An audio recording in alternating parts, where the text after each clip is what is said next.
Picture this. I nearly choked on my lukewarm morning coffee, the bitter taste suddenly amplified by disbelief. The thick envelope from the HOA felt ominously heavy in my hands. Inside, a notice that my monthly HOA fees were suddenly skyrocketing, tripling, to a staggering $320 a month, effective in just 30 days. My hands actually trembled as I reread the curt, demanding letter. Just then, through my kitchen window, I saw her, Brenda Thompson, our HOA board president, strutting down the sidewalk in expensive designer workout gear.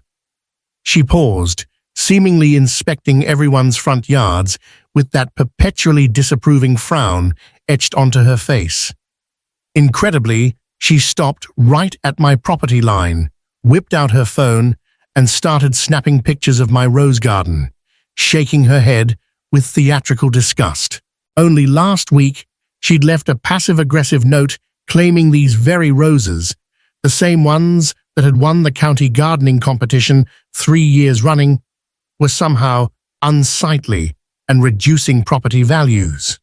The nerve, my blood pressure spiked, but then I took a deep, calming breath. I remembered an email I'd received yesterday, still sitting unopened in my inbox. It was my official confirmation. I was the HOA's new external auditor. Oh, the irony was almost delicious. Suddenly, the shriek of tires jolted me.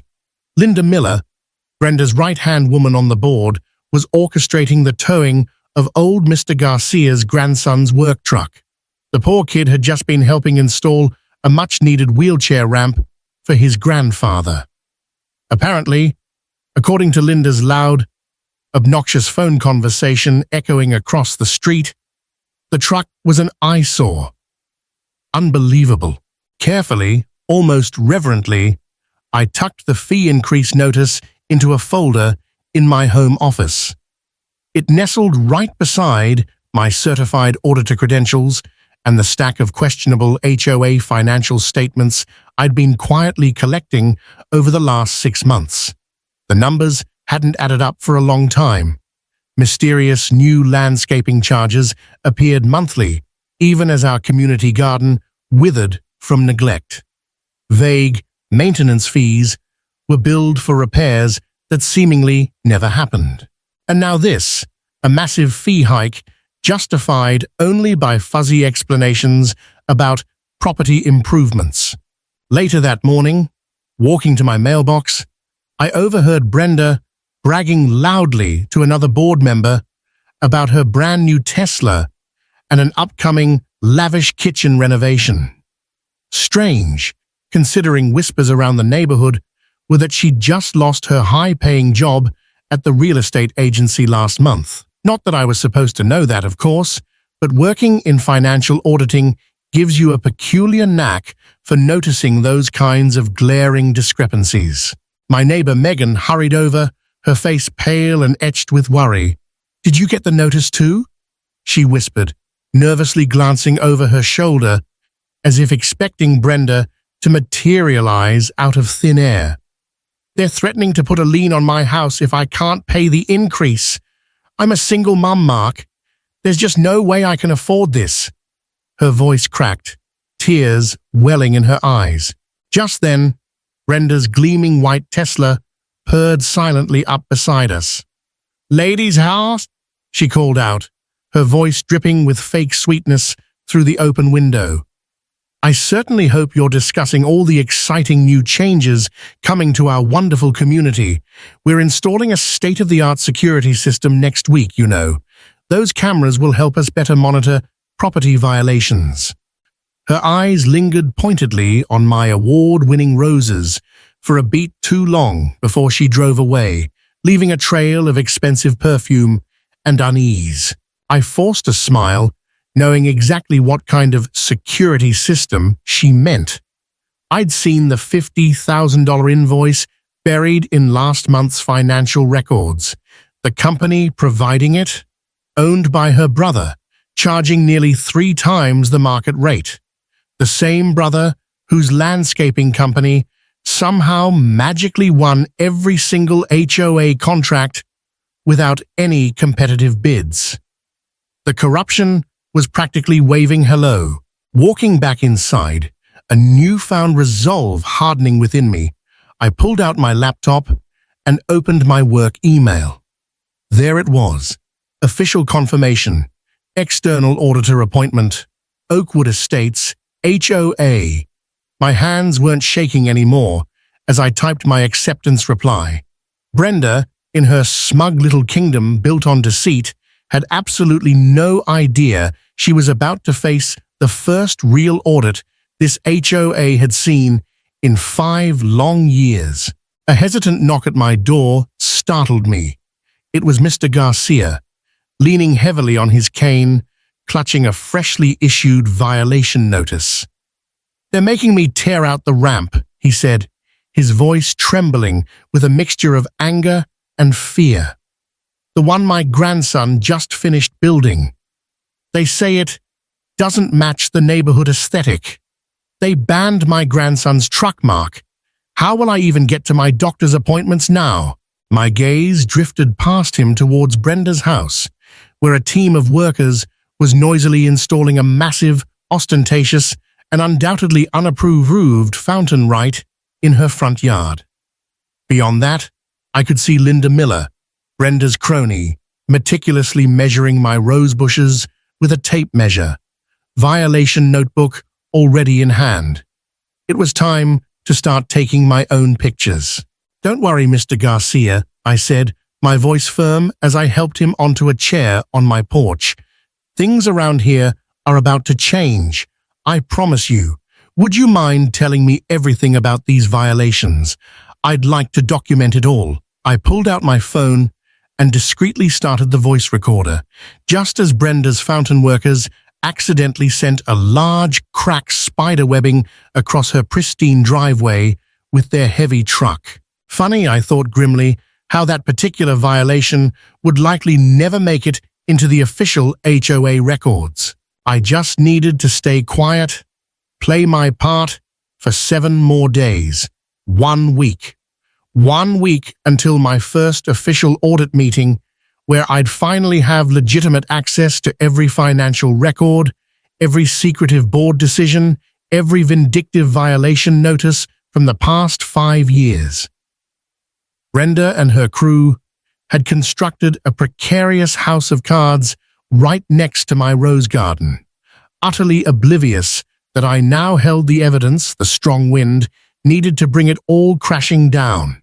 The only question was, how many more of my neighbors would they crush underfoot before I could expose everything? My hands felt slightly damp, clammy with anticipation, as I pushed open the door to the HOA office for my first official day as their external auditor. The air inside felt stale, thick with unspoken tension. Brenda Thompson looked up from her oversized mahogany desk, her usual smug smile faltering, then vanishing completely when I formally requested 5 years' worth of complete financial records, board meeting minutes, and all violation correspondence. "Oh, those old things?" she stalled, waving a dismissive hand adorned with flashy rings while nervously twirling her ridiculously expensive designer handbag. "They're probably packed away in storage somewhere, terribly disorganized, I'm afraid. It might take ages to find them." Her eyes darted around the room, avoiding mine. I knew right then and there she was hiding something significant. Undeterred, I spent the better part of the next week navigating dusty, neglected boxes crammed into a poorly lit basement storage room. The sheer volume of disorganized paper seemed designed to overwhelm, a chaotic mess meant to discourage scrutiny. But then a pattern emerged from the clutter. Every single significant landscaping bill, and there were hundreds, was from Thompson Brothers, LLC. A quick, discreet Google search on my phone confirmed my suspicions. The company belonged to Brenda's brother. Furthermore, comparing the invoices to standard industry rates revealed they were consistently charging the HOA triple, sometimes quadruple. the normal price for basic lawn mowing and planting a few flowers. It was blatant. I was hunched over a portable copier, duplicating these damning invoices when Linda Miller burst into the storage room, startling me.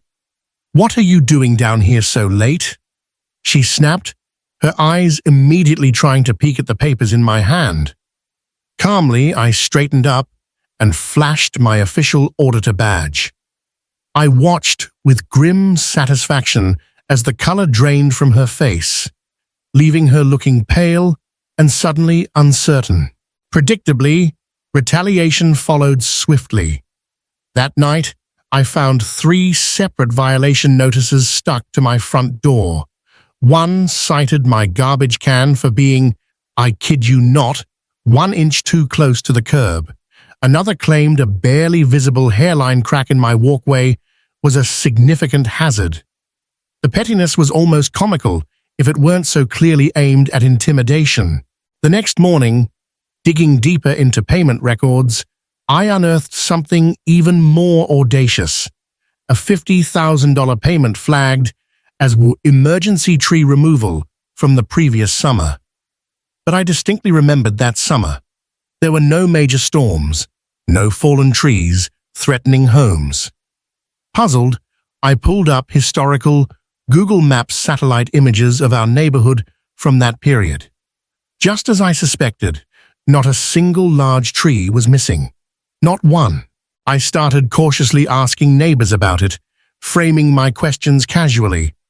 Old Mrs. Peterson, sharp as a tack despite her age, vaguely remembered Brenda's brother's company doing some tree work around that time, but she recalled it being minor trimming that only took them about an hour. $50,000 for an hour of trimming? The audacity was breathtaking. Fueled by outrage, I created a meticulous spreadsheet, documenting every single suspicious payment I could find. The numbers painted a shocking picture of systematic graft. $800 for painting a single fire hydrant, a job typically costing less than $100.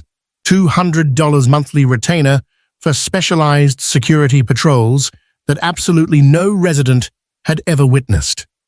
A staggering $5,000 allocated for community holiday decorations that mysteriously never materialized last December. And the common thread?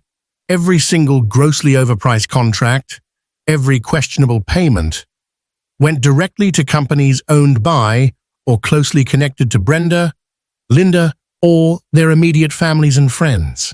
Things took an even darker turn when I stumbled upon a thick file labeled Resolved Resident Complaints. Inside, however, the complaints weren't resolved at all. Mr. Garcia's initial wheelchair ramp request had been denied 3 times for purely subjective, aesthetic reasons, complete with condescending notes from Brenda. Meanwhile, tucked away in the same file was an instant approval for Brenda's massive backyard tiki bar, a structure that clearly violated multiple HOA building codes regarding size and proximity to property lines. The hypocrisy was blatant and cruel. I was carefully photographing these documents with my phone, ensuring every signature and date was crystal clear, when I heard sharp, approaching voices echoing down the hallway. Brenda and Linda, back early from their undoubtedly expensive lunch. My heart hammered against my ribs. I quickly but carefully slipped the incriminating papers back into the correct file, but not before subtly tucking a tiny, almost invisible thread from my sweater halfway out of the folder's edge. A simple trick, but effective. I needed to know if they would specifically check these sensitive records after I left. The next morning, the thread was gone, and suddenly, the entire board's demeanor towards me shifted dramatically. They were sickeningly sweet, overly friendly. Brenda even brought me a cup of coffee, which I politely declined, citing caffeine sensitivity, and suggested I looked tired and should perhaps take a few days off to rest and recharge. She had no idea I'd already scanned and uploaded copies of everything crucial to 3 separate secure cloud storage accounts the night before. Just as I was packing up my briefcase that afternoon, feeling a small measure of triumph mixed with apprehension, a certified letter arrived addressed to the HOA Board of Directors. Since I was right there at the front desk organizing my findings, I signed for it. My blood ran cold as I saw the return address, the State Housing Authority. They were initiating their own audit, citing anonymous reports of unusually high fee increases and potential fiduciary misconduct in our neighborhood. Brenda came rushing out of her office upon hearing my sharp intake of breath, her face instantly turning white as a sheet when she saw the envelope. I gathered my things, preparing to head home. How long, I wondered, would it take Brenda to connect the dots, to realize that the anonymous reports likely originated from the same person who was currently auditing her books? Walking towards my car, I spotted Brenda and Linda huddled near the community pool, engaged in a furious whispered argument. Brenda forcefully slapped a folder into Linda's chest and pointed angrily back towards the office, her face flushed crimson with rage. I allowed myself a small, tight smile. Tomorrow, I suspected, was going to be very, very interesting indeed. I was meticulously reviewing HOA bank statements spread across my kitchen table, cross-referencing dates and amounts with the suspicious invoices I'd copied, when I heard distinct sounds of crying from outside my window. My stomach clenched. I rushed to the door and saw Mr.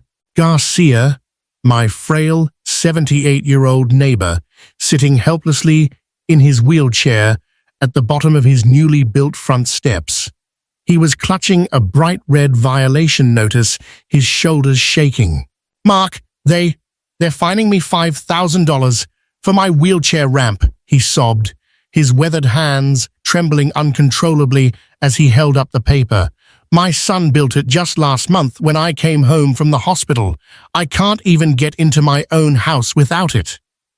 The notice bore Brenda Thompson's imperious signature, along with a cruel threat to place an immediate lien on his house if the astronomical fine wasn't paid within 30 days. My blood absolutely boiled, turning cold with fury, but I forced myself to keep my voice steady and calm for his sake. "May I please take photos of this notice, Mr. Garcia, and the ramp itself?" As I documented the outrageous violation, I noted the date. It matched perfectly with a highly suspicious $15,000 payment I'd flagged earlier. Mysteriously labeled Emergency Pool Repair Services, funneled directly to a company owned by Brenda's husband for her lavish backyard renovation. Coincidence? Not a chance. While carefully helping Mr. Garcia navigate his essential ramp, I noticed the curtains twitching in the house next door. Linda Miller was peeking through, phone pressed to her ear. No doubt reporting directly to her master, Brenda. Perfect, I thought grimly. Let them worry. Let them know we see them. I invited Mr. Garcia inside for a much-needed cup of coffee and pulled out my laptop again. "Look at this, Mr. Garcia," I said, pulling up the official property maps and accessibility guidelines I'd downloaded from the county website. "Your ramp follows ADA guidelines exactly. It meets every requirement. They cannot legally fine you for complying with federal law." Hope flickered in his weary eyes as I carefully explained how the Fair Housing Act explicitly protected his right to necessary modifications for accessibility. He wasn't just a victim, he had rights they were trampling. Just then, my phone buzzed relentlessly. Texts started pouring in from 3 other neighbors, Megan, Mrs. Davis, and Mr. Henderson. Each message told a chillingly similar story. massive, sudden fines for utterly trivial violations that had mysteriously appeared immediately after they dared to question the fee increase or Brenda's spending at the last informal gathering. One neighbor had been fined an absurd $800 because a potted geranium was allegedly 6 inches too close to their mailbox. Another got hit with a $200 fine for excessively noisy wind chimes that had hung silently for 5 years. It was a clear, coordinated campaign of intimidation and retaliation. The unmistakable arrogant purr of Brenda's new Tesla sliced through the quiet afternoon air as it pulled up directly in front of my house. Through my window, I watched, stomach churning, as she strutted across my front lawn, my lawn, in ridiculously high designer heels, snapping photos of my rose bushes with her gold iPhone. Her face was twisted into a smug, vindictive smirk as she furiously typed something on her phone, probably generating another bogus violation notice for me. Mr. Garcia gripped my arm, his knuckles white. "I can't lose my house, Mark," he whispered, his voice thick with emotion. "All my memories with my late wife, they're all here." I squeezed his hand reassuringly, my mind racing through the state statutes regarding HOA board member fiduciary duties and harassment laws I'd been studying. I already had mountains of evidence detailing the financial mismanagement, enough to trigger a full state investigation, which was now underway thanks to my tip-off. But I needed more concrete proof of their targeted harassment pattern to ensure they faced the full consequences. "What if we fight back, Mr. Garcia?" I asked, turning my laptop to show him something else I'd found. "Remember last month's glossy community newsletter? The one where Brenda bragged obnoxiously about her fabulous new pool oasis and gave a glowing shout-out to her husband's company for the amazing, timely work?" I then pulled up the corresponding invoices I'd unearthed from the HOA files. But look at these dates, the payment amounts, the authorization signatures. None of it matches up with the work timeline or standard costs. She used our fees for her private luxury. Mr. Garcia leaned forward, adjusting his glasses, a new spark igniting in his eyes. "My grandson," he said quietly, determination hardening his voice. "He's a reporter just starting out at the local news station. He's been looking for a solid story about HOA abuse for weeks. A potential bombshell. Ping! My security camera app sent an alert to my phone. I tapped it open, and there was Linda Miller, currently trespassing in my backyard, clumsily trying to measure my rose bushes with a tape measure while filming everything on her phone. I couldn't help but smile grimly. She had absolutely no idea she was actively helping me document their systematic harassment campaign. I picked up my own phone and began recording a video of her illicit activities. Turnabout is fair play, after all. "Ready to help me gather some more concrete evidence, Mr. Garcia?" I asked. His determined nod spoke volumes. We watched together, on my monitor, as Brenda joined Linda in my backyard. The two of them huddled together, too busy plotting their next petty attack to notice my strategically placed security cameras capturing their every move, every conspiratorial whisper just within microphone range. What they didn't know, what they couldn't possibly fathom, was that tomorrow's mandatory quarterly board meeting wouldn't be business as usual. It would be their reckoning. And I held meticulously documented copies of every questionable transaction, every falsified report, every vengeful violation they'd ever signed off on. Let them write their fake violations. Let them measure my roses down to the millimeter.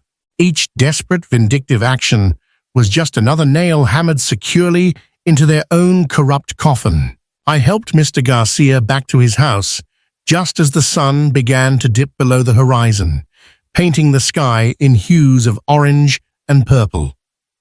Through my kitchen window, I could see Brenda and Linda huddled conspiratorially on Linda's porch, whispering furiously and pointing accusingly towards my house. Let them plot. Let them scheme. I had mountains of irrefutable evidence, a state investigation underway, a potential news expose brewing, and now a whole community simmering with righteous anger, ready to back me up. Tomorrow was going to be interesting. Indeed, very interesting. My heart hammered against my ribs like a trapped bird as I walked into the crowded community center for the quarterly HOA meeting. The room was practically vibrating, buzzing with angry whispers about the recent, inexplicable fee increases and the flood of vindictive violation notices. Up front, Brenda Thompson stood poised at the podium, dressed in an impeccably tailored, eye-wateringly expensive designer suit. She tapped her perfectly manicured nails rhythmically on the wooden surface, impatiently checking her phone while projecting an air of bored authority. I clutched my heavy leather briefcase, my own personal Pandora's box containing 3 months of painstakingly gathered, damning evidence, and took my usual seat in the back row, observing the scene unfold. As your dedicated board president, Brenda began, her voice dripping with that familiar, cloying fake sweetness that always set my teeth on edge, I must unfortunately announce some additional, essential fee increases necessary to maintain our community's high standards and property values. As she clicked through a poorly edited slideshow filled with blurry photos showcasing supposed violations around the neighborhood, overgrown weeds that weren't there yesterday, faded paint on a fence, and prominently displayed a distorted picture of my own beautiful rose garden, contemptuously labeled as an eyesore requiring immediate professional intervention. The audacity was truly stunning. From her front row seat, Linda Miller nodded with fervent, almost comical enthusiasm, shooting me a smug, triumphant look across the room. I watched her busily scribble notes, undoubtedly plotting more fictitious violations to report later. The same Linda who'd been vividly captured by my high-definition security camera sneaking around my property like a thief in the dead of night just last week. My neighbor, Mrs. Davis, reached over and gripped my hand tightly, her eyes swimming with tears. "They're going to force me to sell my house, Mark," she whispered, her voice trembling. "My husband just lost his job. We can't afford another penny." I squeezed her hand back, a surge of protective anger solidifying my resolve. My moment had finally arrived. Brenda clicked to a new slide, displaying a jaw-dropping $50,000 proposal for enhanced security measures, new gates, more cameras, expanded patrols. Coincidentally, the proposal was submitted by a newly formed security company owned by her husband. That was the absolute last straw.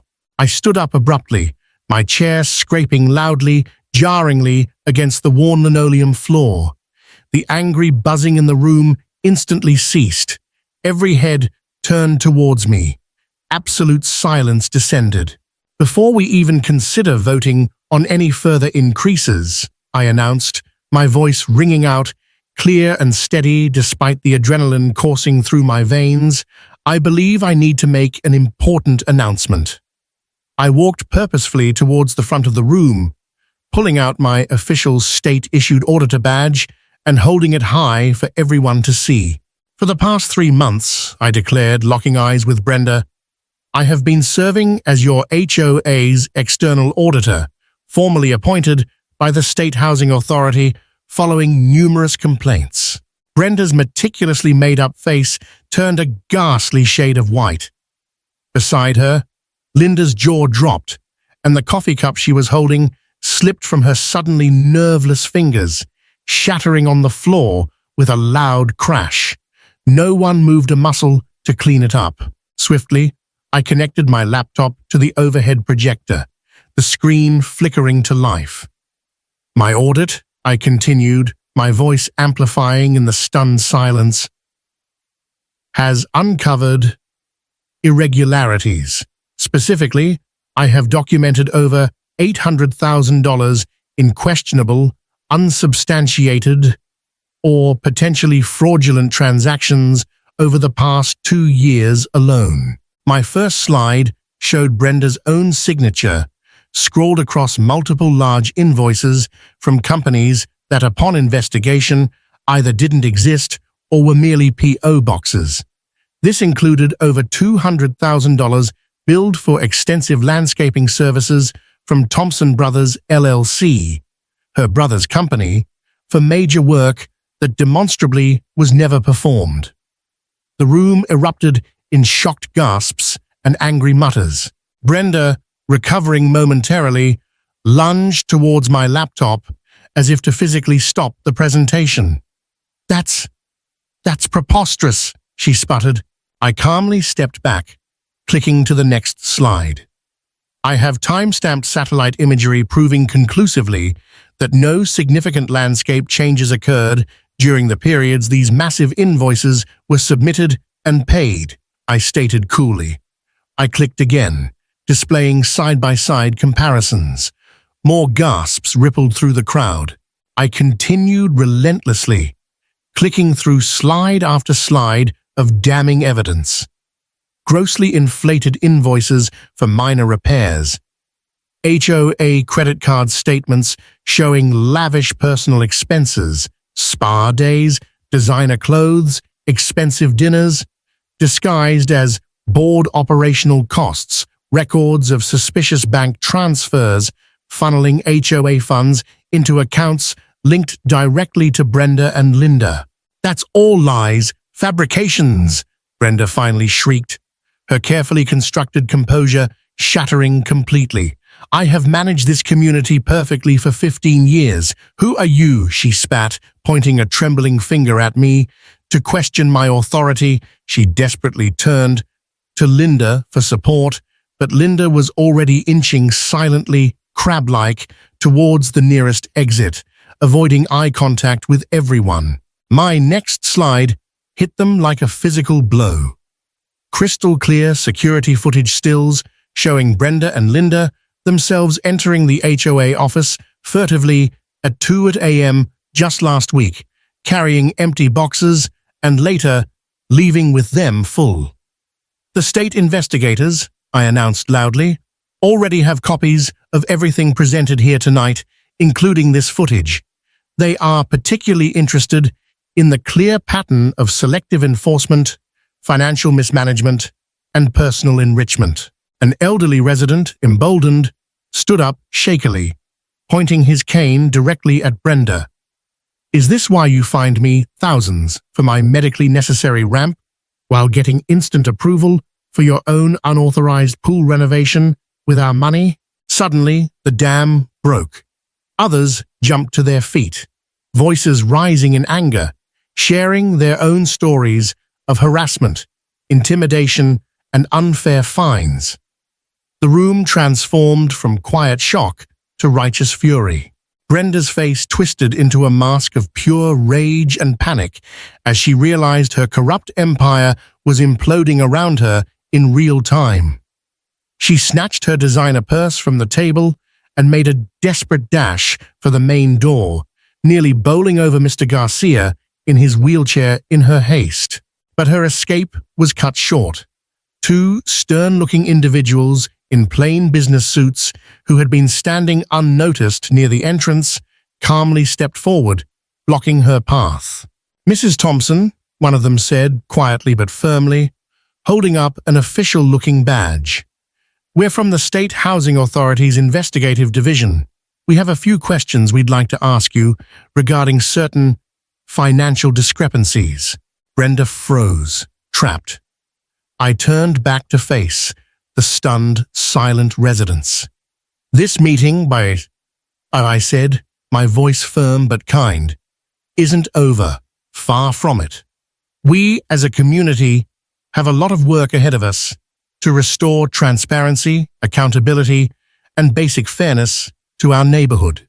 I glanced discreetly at my watch, knowing that in precisely 1 hour, the local news van, tipped off by Mr. Garcia's grandson, was scheduled to arrive. Justice, it seemed, was finally on its way.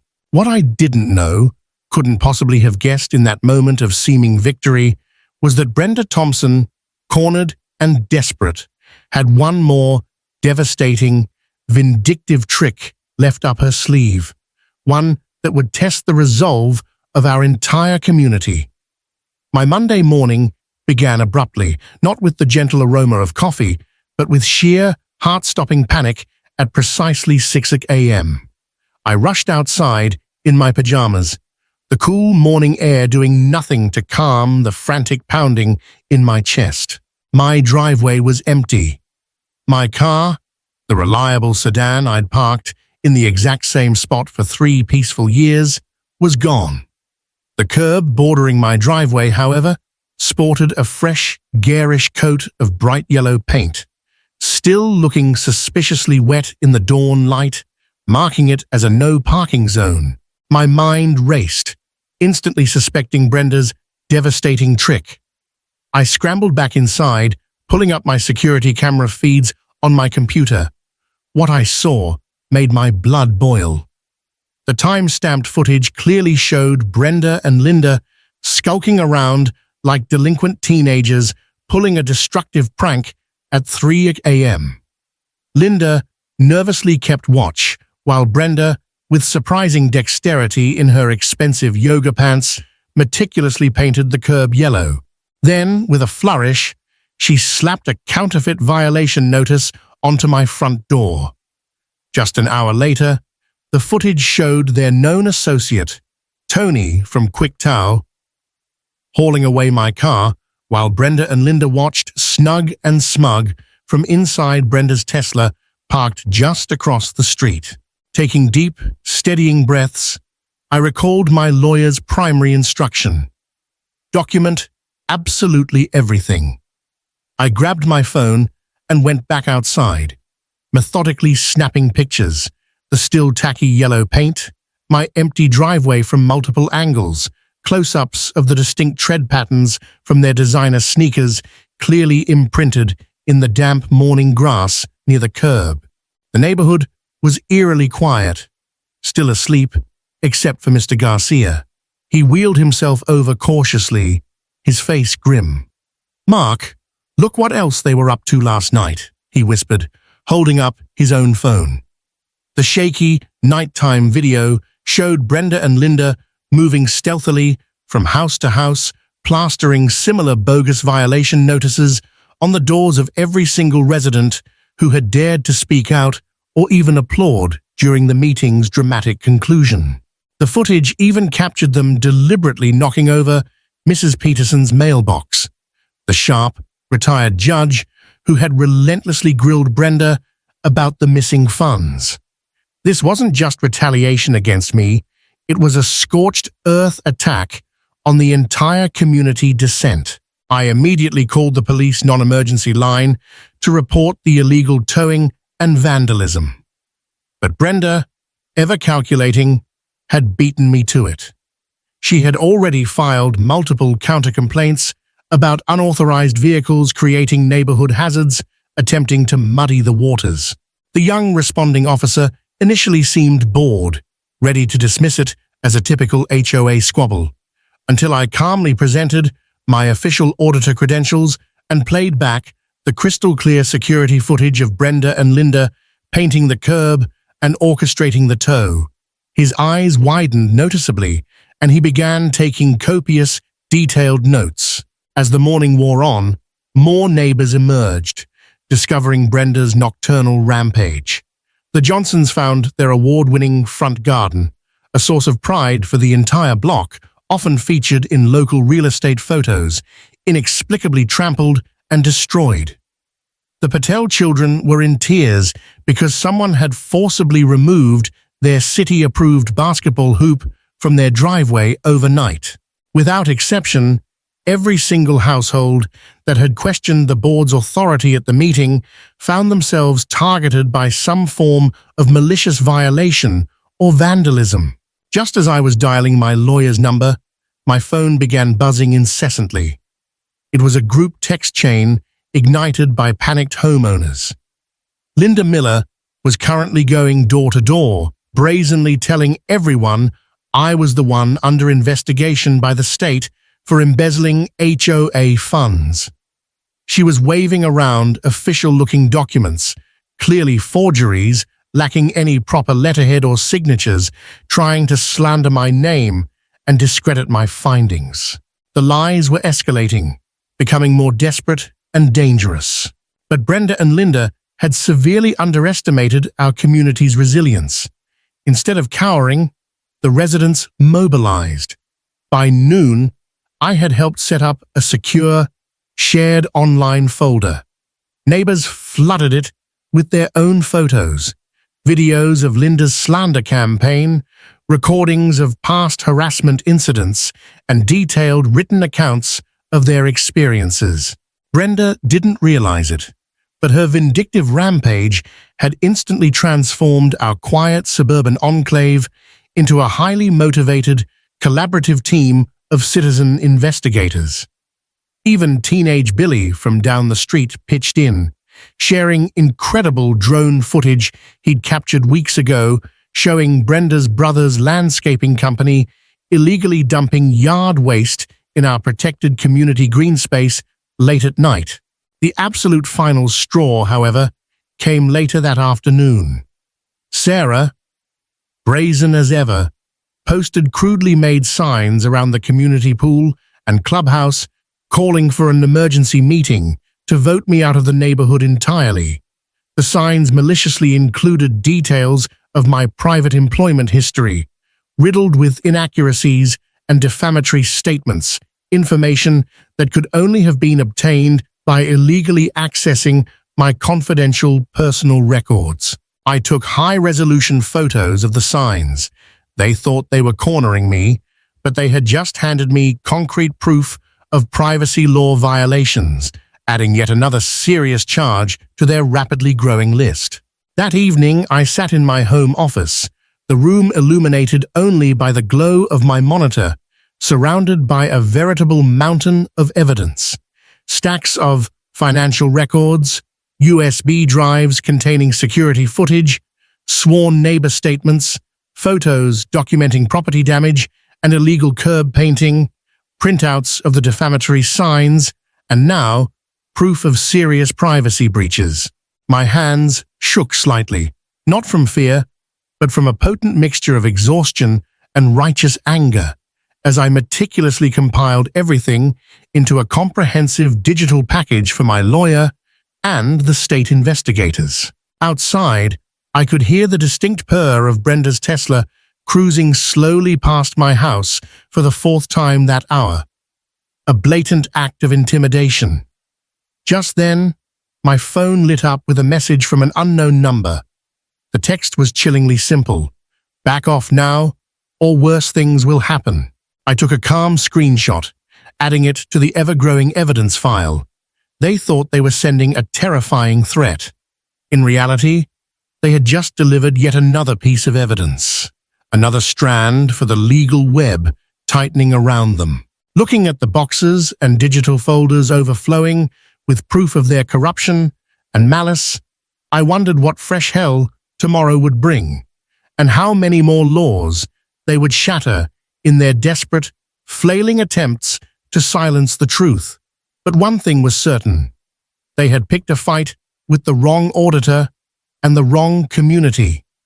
I knew the morning would be different when I saw not one, but 3 news vans parked just outside our community gates, satellite dishes aimed skyward. My hands trembled slightly, but this time with adrenaline, not fear, as I pulled out the thick manila envelope containing my final, meticulously compiled audit report.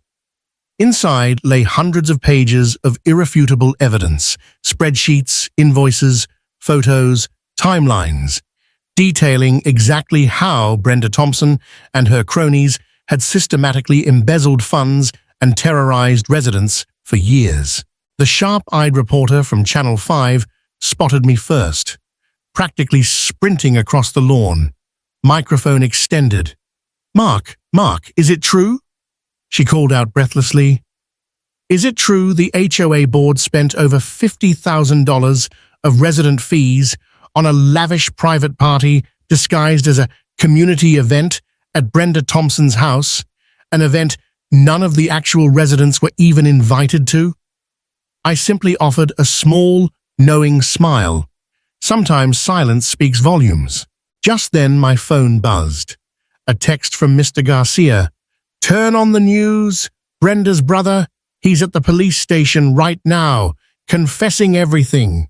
I scrambled back inside, heart pounding, and pulled up the local news live stream on my laptop.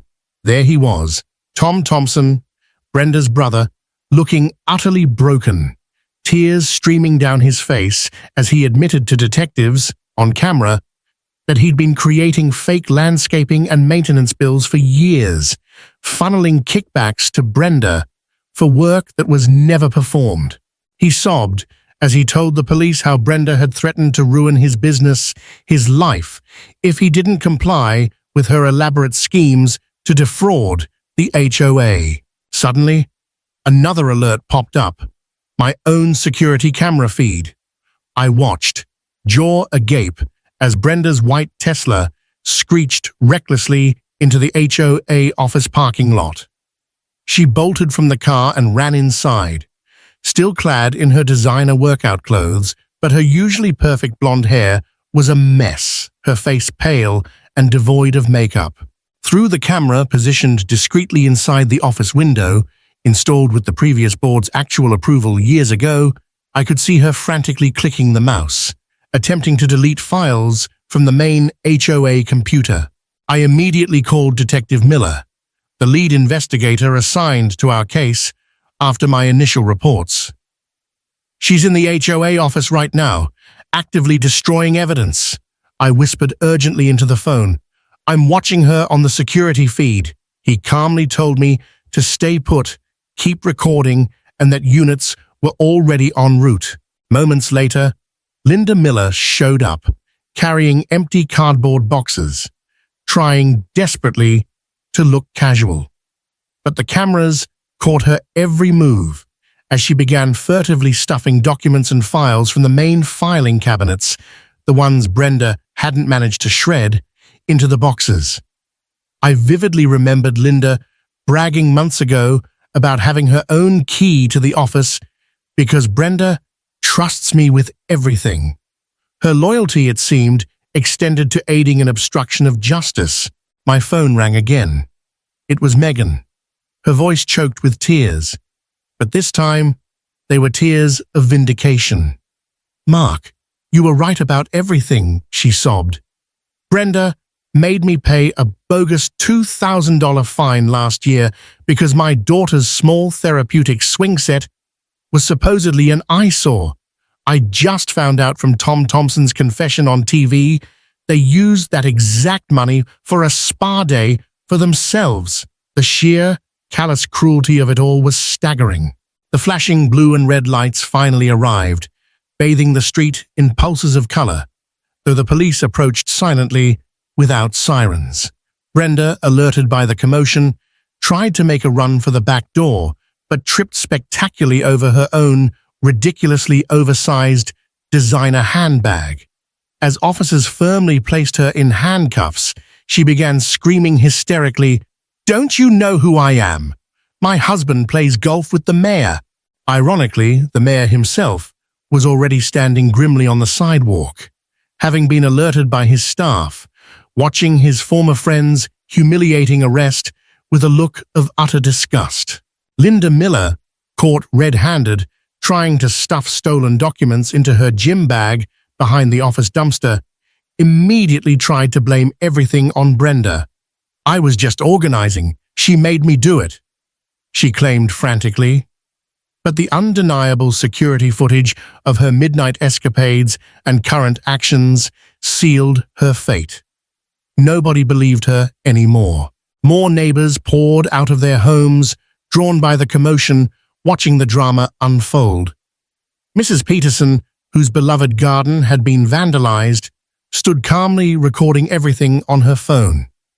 Mr. Garcia sat proudly in his wheelchair on his front porch, a wide, genuine smile finally gracing his face as he watched karma deliver its long-overdue justice to the people who had bullied him relentlessly over his essential ramp. News helicopters circled noisily overhead as police officers carried out box after box brimming with evidence from the HOA office. Inside Brenda's desk, someone discovered a hidden drawer stuffed with cash and bundles of gift cards, later proven to be stolen directly from the community's holiday donation drive for the local children's hospital. Just when I thought the chaos might finally be subsiding, my phone rang yet again. It was the state attorney's office. "Mr. Evans," the attorney said, her voice crisp and professional, "we've been investigating patterns of HOA fraud across the county for some time. Your meticulous evidence and testimony just blew the lid off not only your HOA, but helped us connect the dots and crack open 5 other related cases involving similar schemes orchestrated by Thompson and Miller. Your work has been invaluable." She paused. "How would you feel about assisting us in shutting down a few more corrupt HOA boards?" As I looked out my window at Brenda, sitting stone-faced in the back of a police cruiser, still yelling indignantly at the officers. Her wild eyes scanned the crowd and finally locked onto mine. In that instant, I saw the dawning horror of recognition on her face. She finally saw me, not just as the annoying homeowner with the prize-winning roses she inexplicably hated, but as the quiet, methodical auditor who had patiently unraveled her entire corrupt world and brought it crashing down around her. Her face turned ashen as the full weight of her downfall, precipitated by her own arrogance and greed, seemed to finally hit her. As the police cars pulled away, sirens finally wailing, a spontaneous cheer went up from the assembled neighbors. Someone quickly hung a large, hand-painted banner across the community entrance. "Our community, our rules, transparency now." The reporters swarmed me, clamoring for interviews, but I just smiled politely and walked back inside my house. After all, I had a meeting to schedule with the state attorney's office. There were, apparently, 5 more corrupt HOA boards in desperate need of investigation. The aftermath and a new beginning. A week later, under the watchful eye of state regulators, we held emergency elections for a new interim HOA board. I nominated Mr. Garcia for president, and he won in a unanimous emotional vote. His first official act, reducing the outrageous monthly fees back down to a reasonable $80 and establishing a resident-led oversight committee with full authority to review every single expenditure. His tech-savvy grandson helped set up a public community website where every penny spent by the HOA is now tracked and accessible to all homeowners. My roses, incidentally, are blooming more beautifully than ever. It turns out they were never actually against any written HOA rules. Brenda had simply invented that violation because she was petty and likely jealous. And furious, I'd initially questioned her brother's inflated landscaping bills years ago. Mr. Garcia's wheelchair ramp was, of course, immediately and formally approved. We even used some of the recovered embezzled funds, millions are expected following asset forfeiture, to install similar accessibility ramps and features throughout the community for other residents in need. The local news ran a follow-up investigation, uncovering evidence that Brenda and Linda had tentacles in at least 5 other HOAs, running similar embezzlement and intimidation schemes. The FBI swiftly got involved, coordinating with the state attorney. Yesterday, I watched federal agents load box after box of evidence from Brenda's lavish house. Her beloved Tesla? Seized as evidence. Turns out she'd purchased it directly with stolen HOA funds. As I sit on my porch today, sipping my morning coffee, which tastes infinitely better without the bitter aftertaste of outrageous HOA fees, and watching neighborhood kids play freely in their yards without fear of random, nonsensical fines, I can't help but smile. Property values, ironically, are actually increasing now that honest, transparent leadership is in place. We're even planning a beautiful new community garden project on the very patch of neglected land where Brenda's brother's sham company used to illegally dump waste mulch. Sometimes, the best revenge isn't about getting even. It's about dismantling the corruption and making things right for everyone. But just in case, I still keep meticulous copies of all my receipts and correspondence. After all, perhaps the best defense against future corruption is simply an organized spreadsheet, a vigilant community, and a few well-placed, high-definition security cameras. Brenda and Linda's trials are scheduled to start next month. They're facing a mountain of serious felony charges: embezzlement, wire fraud, conspiracy, harassment, witness intimidation, evidence tampering. Significant prison time seems all but certain. But the real victory isn't just their downfall. It's seeing my neighbors smile again. It's hearing laughter instead of angry whispers. It's our community finally feeling like a home again, safe, fair, and united. This whole ordeal taught our community and hopefully teaches others a powerful lesson. Corruption thrives in silence and apathy, but crumbles under scrutiny and collective action. Never underestimate the power you have as a homeowner when you stand together, demand transparency, and hold those in positions of power accountable. Vigilance isn't paranoia, it's responsible ownership. What do you think? Have you ever had a nightmare experience with an HOA board? Share your stories in the comments below. And if you found this story compelling, please give it a thumbs up and consider subscribing for more content.